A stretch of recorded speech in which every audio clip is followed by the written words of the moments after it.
ቻናላችንን ላይክ፣ ሼር፣ ኮሜንት ያርጋችሁ ከሐሙድ ቲቪ ጋር ቤተሰብ ይሁኑ። 60 ዓመት 70 ዓመት የምንኖርበትን ጤና ክፈሉኝ ብሏል አላህ። የሰባ ማለት ነው ዓመት ዓፊያን አላህ ክፈሉኝ ብሏል። ዛሬኛ ታመን ሄደን ሆስፒታል አንድ ወር ስንተኛ ስንት ነው ምን ከፍለው? 200 300 ሺህ አይደል ተኛ ተበለ የምትከፍለው። ግን አላህ የ70 ዓመት የ60 ዓመት የ40 ዓመት ዓፊያ አንድ ቀን ሳትታመም ክፈለኝ ብሏል አላለንም። ወላሂ ሱብሃንአላህ ምላስ ኖሮ ስትናገር ቀላል ነገር ሊመስል ይችላል። አይኑ ኖሮህ ማለት ያሻህ ቦታ ሄደ አይተ ተመልሰ ማለት ነው ወደ ቤት ስትመለስ ትንሽ ነገር ሊመስል ይችላል። አብታጣው ማለት ነው በሰው ብትመራና የፈለከው ቦታ የሰው ልጆች እንዳሻቸው የሚመሩህ ቢሆን ኖሮ ጸጋው ምን ያክል ትልቅ እንደሆነ አውቀን ሁላችንም እናመሰግን ነበር። ስለዚህ እخواني والله ይሄን ነው ማይባል ትልቅ ጸጋ ውስጥ ነው እየኖርን ያለነው። የሚፈልገው ግን ከኛ አላህ ከኛ የሚፈልገው እሱን ማመስገን። ይሄንን ላይ ጽዋለልን ጸጋ የለመድነው ነገር ትንሽ ሲጎልብን ልናማረረው ይገባል። አላሁ አክበር አላሁ አክበር اخواني አህዋላችን ተበላሸው። ኢማን ሲሟጠጥ ከአላህ ጋር ያለ አላቃ እየላላ ሲሄድ ህይወት እየተበላሸች ነው የምትሄደው። አላህ የላላውን አላቃ ከሱ ጋር ያለን አላቃችንን አላህ ያጠንክርልን። በውስጣችን የጠፋችውን የኢማንን ብርሃን አላህ መልሶ ይስጠን።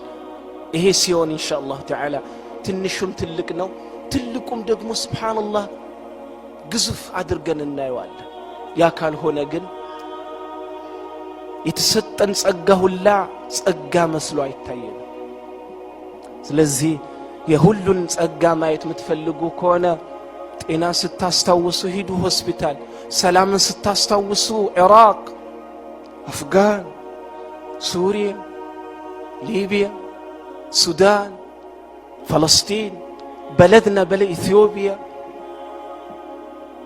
ይሄ ሁላ ምክር ነው ለኛ አይደለ እንዴ?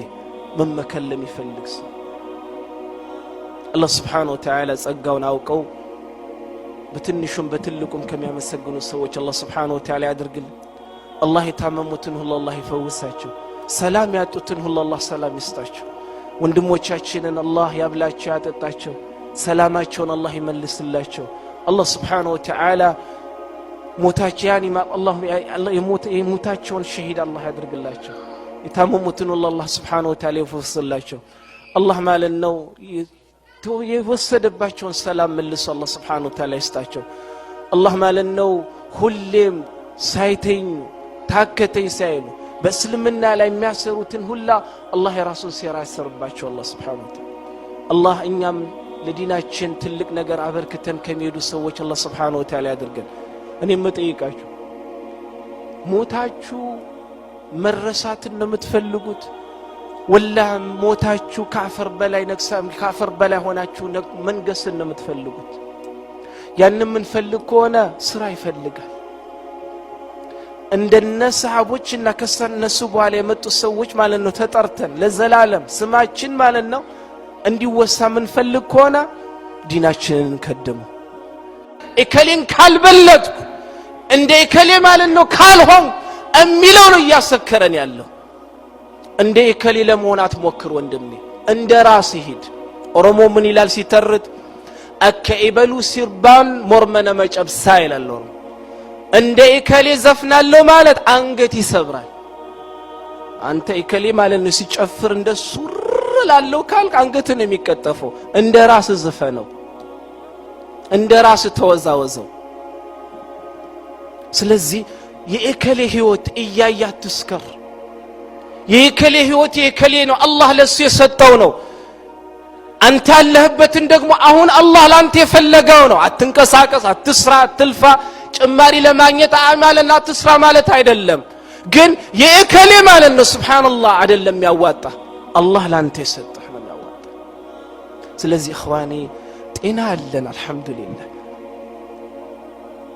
ሁለት አይን አለን፣ ሁለት እጅ አለን፣ ሁለት እግር አለን። ሱብሃንአላህ በልተን የሚሰራ ጨጓራ አለን አይደል እንዴ? እስቲ ምን አነሰን እስቲ ምን በሳጨው እንደው ሱብሃንአላህ ምን ሆኖ የሚያበሳጨን እንደው ስናየው ሰላም አለን አልহামዱሊላህ ረብል ዓለሚን ስለዚህ ይሄንን አሁንም ደግምላችኋለሁ ሐሰን አልበስሪ ረህመቱላህ ዐለይሂ ኢነላህ ለየተነዓሙ ቢንዕመቲን ፈኢዛ ለም ይሽከር ዐለይሃ ቀለበሃ ዐዛበን አላህ ስብሓነሁ ወተዓላ በባሮቹ ላይ ማለት ያሻውንና የፈለገውን ጸጋ ዒልም ከየት መውሰድ እንዳለብን ጠንቅቀን እንወቅ ኢኽዋኒ መለየት ያለብን ኢኽዋኒ ዳዒና ዓሊም ይለያያል ሁሉም ዓሊሞች ማለት ነው ዳዒ መሆን ይችላሉ ለምን እውቀቱ ስላላቸው ሁሉም ዳዒዎች ግን ማለት ነው ዓሊም መሆን አይችሉም ይችላሉ እንዴ አይችሉም ዛሬ ኡመል ኢስላሚያን የሚያሳዝነኝ የፌስቡክ ዓለምን የቃኛቸው እንደሆነ ትልልቅ የሚባሉ ዓሊሞች በተለያየ ሚዲያ ዓለም ላይ ወጥተው ማለት ነው እውቀትን ሲሰጡ እውቀቱን የሚከታተሉ ሰዎች ቁጥራቸው በጣም ትንሽ ነው ግን በተቃራኒው አንዱን አንስተን ብናይ ተከታዮቹ ማለት ነው በመቶ ሺና ከዛ በላይ ናቸው አላህ በሚዲያ ዓለም ያበዱ ሰዎች አላህ ያድርገን አላህ ኢኽላሱንና ኢስቲቃማውን ይስጠን علم የሚወሰደው علم ከየት መውሰድ እንዳለብን ጠንቅቀን እንወቅ ኢኽዋኒ ኢማሙ ማሊክ ኢማሙ ዳር الهجرة رحمة الله عليه إمام مالك بن أنس رحمة الله عليه من يلاله إن هذا العلم هو لحمك ودمك وعنه تسأل يوم القيامة فانظر عمن تأخذه إيه أوقت علم الكتاب والسنة دمهنو سقهنو نقم قيامة كالله سدن ستقوم متتيقبت قدائنو ስለዚህ ከማን እንደምትወስድ ማለት ነው መጀመሪያ ጠንቅቀው ወቅ ይላሉ ኢማም ማሊክ ረህመቱላህ ዐለይሂ ሙሐመድ ኢብኑ ሲሪን እና ሌሎች ዓሊሞችም ይነኑ ይላሉ ان هذا العلم دين فانظروا عمن تاخذون دينكم ይህ ዲን ማለት ነው ዲን ዲን علم ማለት ነው ራሱ ዲን ነው ሙሉ የሆነ ዲን